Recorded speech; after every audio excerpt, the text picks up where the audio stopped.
Alphonse Daudet, 1840 to 1897, was a French writer completely devoted to his native Provence in the south of France.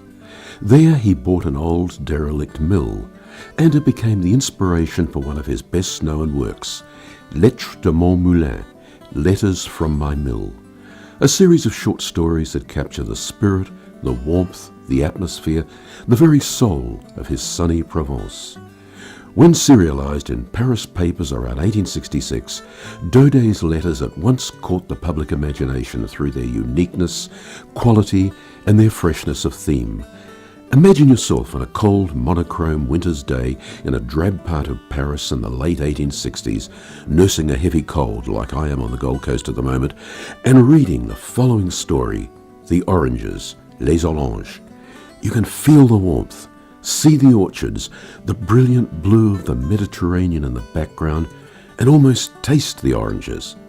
It's no wonder that the letters from his mill of Monsieur Daudet were very, very popular. In Paris, oranges have a sad look, as of windfalls picked up from under a tree. In the middle of cold, wet winters, the time of year they reach you, their brilliantly coloured peel, their scent, which seems exaggerated in countries accustomed to milder flavours, gives them a foreign air, slightly bohemian.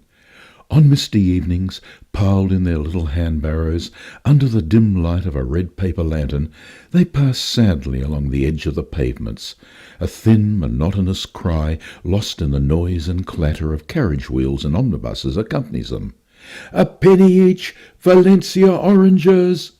Three-quarters of Parisians regard this fruit from so far away, with its round shape so unremarkable, and with only a bit of green from its tree remaining attached to it, as a sort of sweetmeat or confectionery. The tissue paper around it, the festive occasions on which it is eaten, contribute to this impression.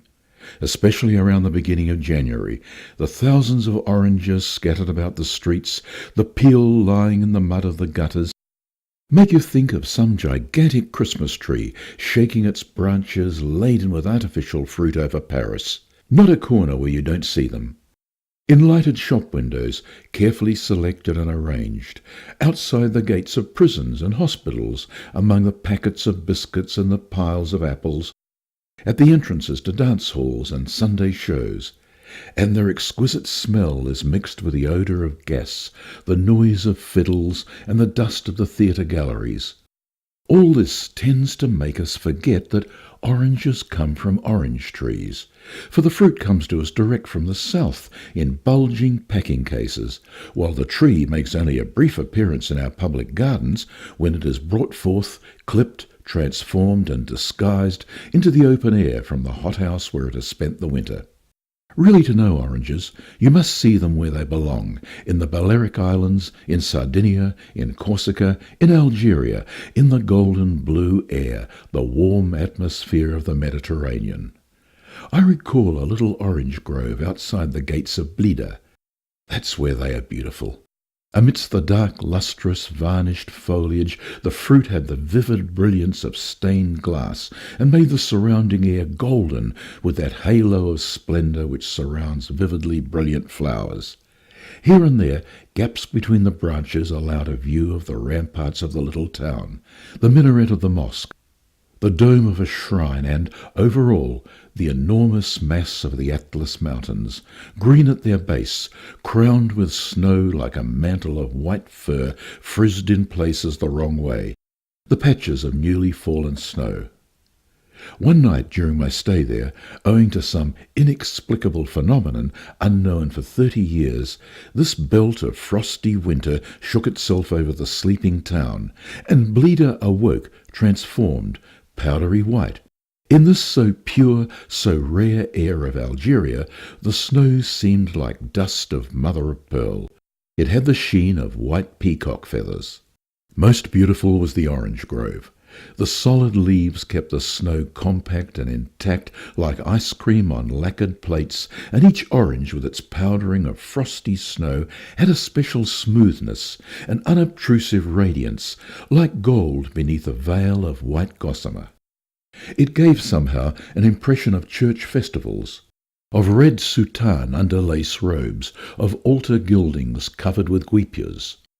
But my most cherished memory of oranges comes to me from Barbacalia, a large garden near Ajaccio, where I used to go for my siesta in the heat of the day.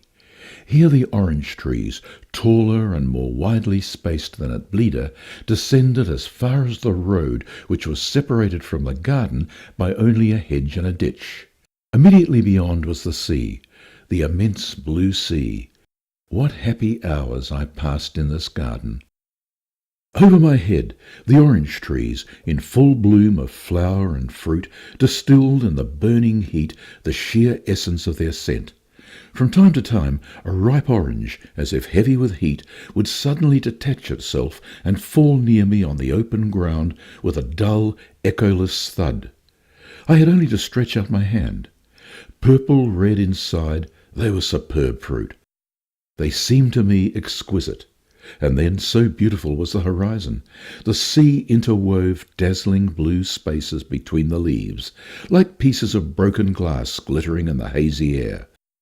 And filling the air all around was the movement of the waves, their murmuring rhythm lulling you like the rise and fall of an invisible boat. And the heat, and the scent of the oranges, oh yes, how good, how very good it was to sleep in Barbacalia Garden. Sometimes, however, at the best moment of my siesta, the rat-a-tat of drums used to wake me with a start. It was those wretched amateur drummers come to practice down below on the road.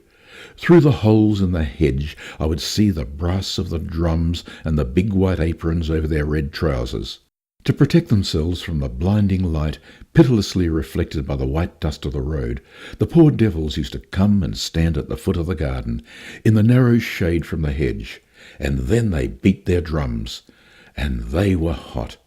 Then, shaking myself forcibly out of my hypnotic slumber, I used to amuse myself by throwing at them a few of the lovely golden red oranges hanging near my hand.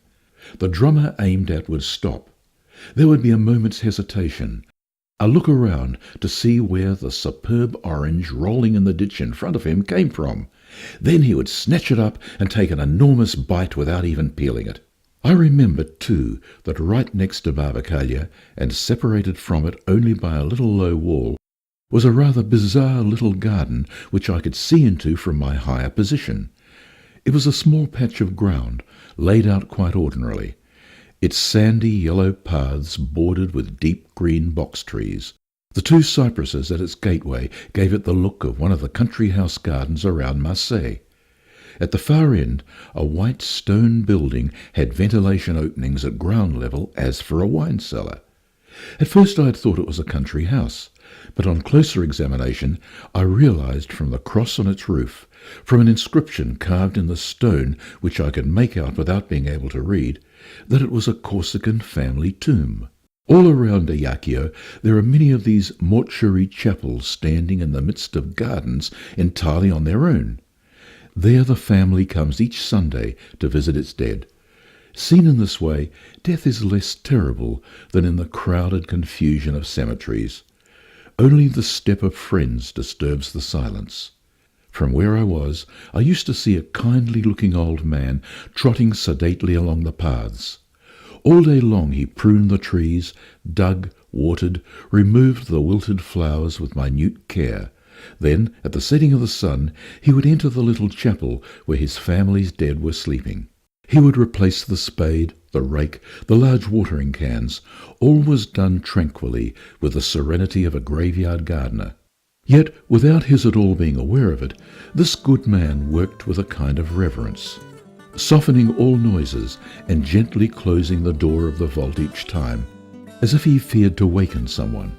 In the great, radiant silence, his care for that little garden disturbed not one bird, and it had nothing of sadness about it.